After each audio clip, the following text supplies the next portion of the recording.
Well, good morning, folks. Welcome back to the farm. It's just cooking warm here. Beautiful this morning. I looked out at about 7 o'clock and it wasn't like that at all. It was pea soup, actually. You couldn't even see across the yard. It was just so smoky, all that smoke coming down from the Saddle Hills fire north of us. So I actually kept the kids penned up for a couple extra hours this morning just till everything cleared up. But it's still a little hazy, but it's actually nice. You guys can actually breathe out here now. Again, it's not pea soup anymore. Anyways, first things first, we're gonna check on baby chicks in the chicken house. So we had some eggs hatched the other day. That's pretty cool. So started with one, then the second one hatched, and then there's a couple more eggs in there. You never know. It might be full of nothing. It might be all rotten and stinky, but maybe something's in there. We haven't candled or done, put anything in an incubator or done anything, professional or scientific or anything like that. We just, every year, if nature takes its course, great. We get a couple of chicks, and if they make it to maturity, even better. I guess they're probably tucked up under mama here. Let's have a look. You're okay. Don't peck me, okay? Hey, there's one. There's two. Two baby chickies still. I'm a cool one. What do you think, Charlotte? Yes. You love it? What do you think, Finn? Is that pretty funny? Babies. They're babies? You want to give it kisses? Yeah. Give the baby chicken kisses. Nice. That's good. I'm glad those two little chicks are alive. Everybody's doing well. You want to go get eggs? Yeah. We'll get them in a minute, okay? You come with Dad. Because we're going to let some other ones out of the chicken tractor. They've been in the chicken tractor now since like 3 weeks after they were hatched. We bought these from the hatchery and had them shipped up from Miller Hatcheries, actually. That's where we get most of our chicks that are shipped in for meat chickens or for future laying hens.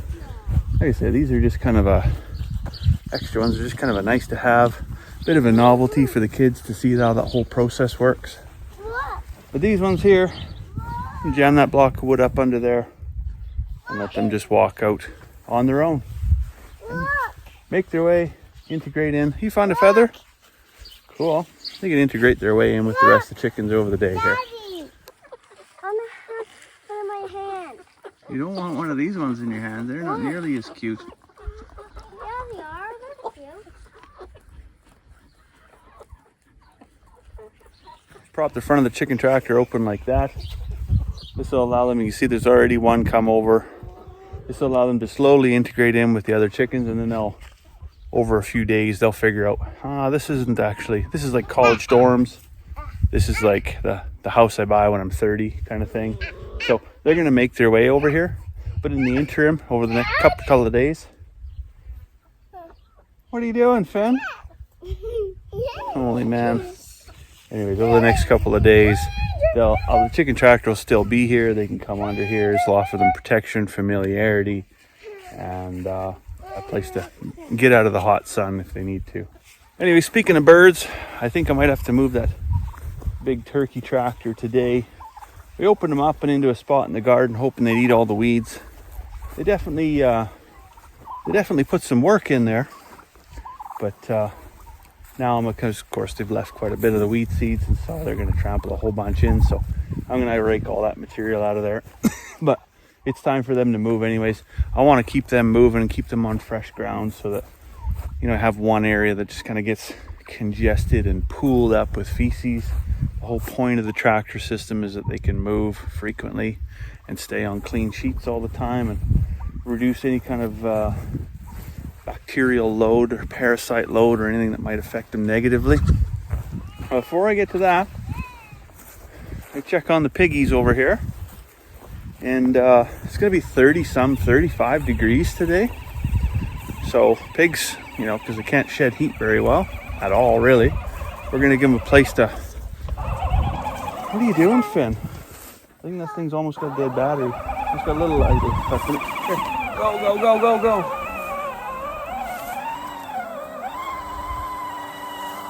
Maybe 4-wheel drive. Slow going. Anyways, we're gonna give them, you can see they got a spot to slop around there. We're gonna just Put the old sprinkler on.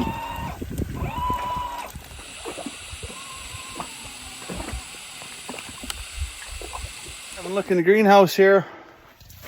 Tomatoes look like they're doing fantastic. And getting some real good fruit in here. And the pumpkins, holy man, the pumpkin. I wasn't even sure if this was going to work, if they were going to come up over this arch or not. You can't really even squeeze through here anymore. It's just the jungle. So hothouse pumpkins, who knew? That's a thing. Over here we got mint, actually. This was, the girls got these two little herb planters from a guy that I work with. And she planted mint in here so we can have mojitos all summer. The hot peppers, I'm not really seeing anything there yet.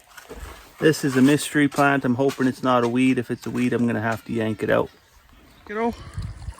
No. No, just dip the toes. I'm going all the way to my whale tail. So I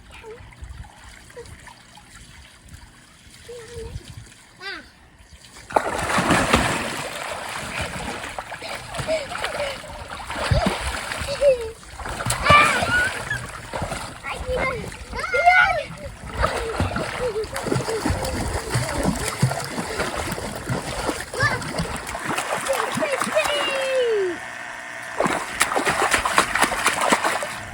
All right, well, pool party's over. Now time to start moving some folks around. So cows have chewed up a whole bunch of stuff there over on the east side, and the sheep have eaten everything they're going to possibly eat out of there. So move some panels around. This is typically an alleyway. The sheep come out of the big pie-shaped piece, go to the little pie-shaped piece, go to the dugout. When the cows come in here to water, they wrecked a whole bunch. Well, I shouldn't say wrecked, but reshaped a bunch of these panels. So I tucked everything tight up against the fence. They can come in there and get all the water they want. And then there's a wealth of grass here that they can actually eat. The only trouble with this piece being that it's about 38 degrees outside right now, which is, as you can imagine, extraordinarily warm. There's just no bush cover here. So all that tree line you see that's on the other side of the road. There's not any much for natural shade here until you get real late into the evening. There's just a little bit of stuff on the north side if the sun swings all the way around. So what I'm going to do is I'm going to leave two gates open. So I'll basically leave them access to where they're currently at. So if it's like this where it's just unbearably hot, they can stay in the bush over there, and then as it cools off in the evening or in the early morning, they can wander over here and get a bite of something to eat. He's cooking. I'm gonna need a popsicle here soon myself. I suppose before I open any gates, I should probably close this one right here.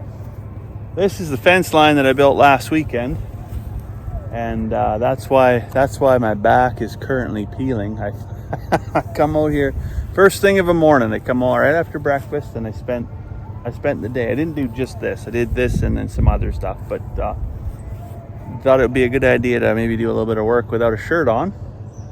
And I was the color of the truck there for a couple days. And now the kids are asking me today, like, what's that white stuff all over your back? Yeah, that's skin peeling off. That feels just fantastic. But it looks like the electric fence line that I propped up there is holding up, so that's fantastic. Well, I guess we'll see if these girls are come. I wouldn't blame them much if they just stayed hiding in the bush there. This is only about half of them. Come on, come on, come on, come on. Come on, girls. Come on, come on. A few of them are going to make their way here anyway, so we'll get off to the other side because I got the gate wide open at the road over there. As much as I wanted to move, I only wanted to move so far. Come on, ladies. Let's go get some grass that isn't crispy. That's tough when you get a week of 35 to 40 degree weather. I checked the thermometer in the truck. It's not 38 right now. It is 40 degrees. When you get that kind of weather, it doesn't really matter how much moisture you had in the ground. Horseflies. Because I mean, it just sucks it right out. Sucks the moisture right out of it. It turns the grass, like the grass was green a few days ago. Now it's like a shade of greenish brown. And the stuff over on the east side, it just looks like a sidewalk. Like it's just brown, just crispy, crunchy. Terrible.